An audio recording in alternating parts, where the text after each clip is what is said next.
Hi అండి, అందరికీ నమస్కారం. ఈరోజు మన నవరాత్రి సిరీస్లో థర్డ్ డే.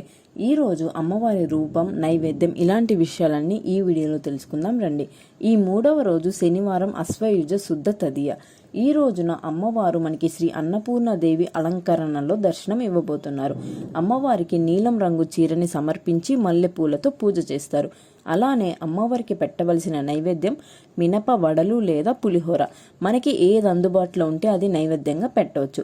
ఈ రోజున అమ్మవారికి అన్నపూర్ణ అష్టకంని పారాయణం చేస్తారు. అసలు అన్నపూర్ణ దేవి అనగానే మనకి తినే ప్రతి చిన్న మెతుక్కి ప్రతీక. అమ్మవారు మనకి చేతిలో బంగారు గరిట ఇంకా కుండతో దర్శనం ఇస్తారు. ఈ కుండ నుంచి అన్నం జారుతున్నట్టు ఉంటుంది. దీని అర్థం ఏంటంటే అమ్మని నమ్ముకున్న వాళ్ళకి అమ్మ ఏ లోటు లేకుండా చూసుకుంటుందని అర్థం. ఈ నవరాత్రులతో పాటు అక్షయ తృతీయ రోజు కూడా అన్నపూర్ణ దేవిని పూజిస్తారు. మనకి వారణాసిలో శ్రీ అన్నపూర్ణదేవి ఆలయం ఉంది కదండి. ఆ ఆలయంని 18వ శతాబ్దంలో బాజీరావు అనే వ్యక్తి చేత నిర్మించబడినది. అన్నపూర్ణ అంటే ఆహారంని పరిపూర్తిగా ఇచ్చే అమ్మ అని అర్థం.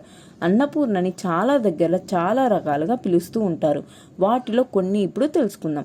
మొదటిగా విశాలాక్షి అంటే పెద్ద కళ్ళు కలది అని అర్థం. భువనేశ్వరి అంటే భూమి దేవత. విశ్వమాత అంటే ప్రపంచానికి తల్లి అని అర్థం. పురాణాల ప్రకారం అమ్మవారి ప్రతిమని ఒక యవ్వన దేవతగా వర్ణించారు. ఇందులో మనకి పౌర్ణమి లాంటి మొహం, 3 కళ్ళు, 4 చేతులతో ఎరుపు రంగు కలిగి ఉంటుంది. వివిధ ఆభరణాలు ధరించి బంగారు గరిట పట్టుకొని మిగిలిన చేతులు అభయ వరద ముద్రలని వర్ణిస్తాయి.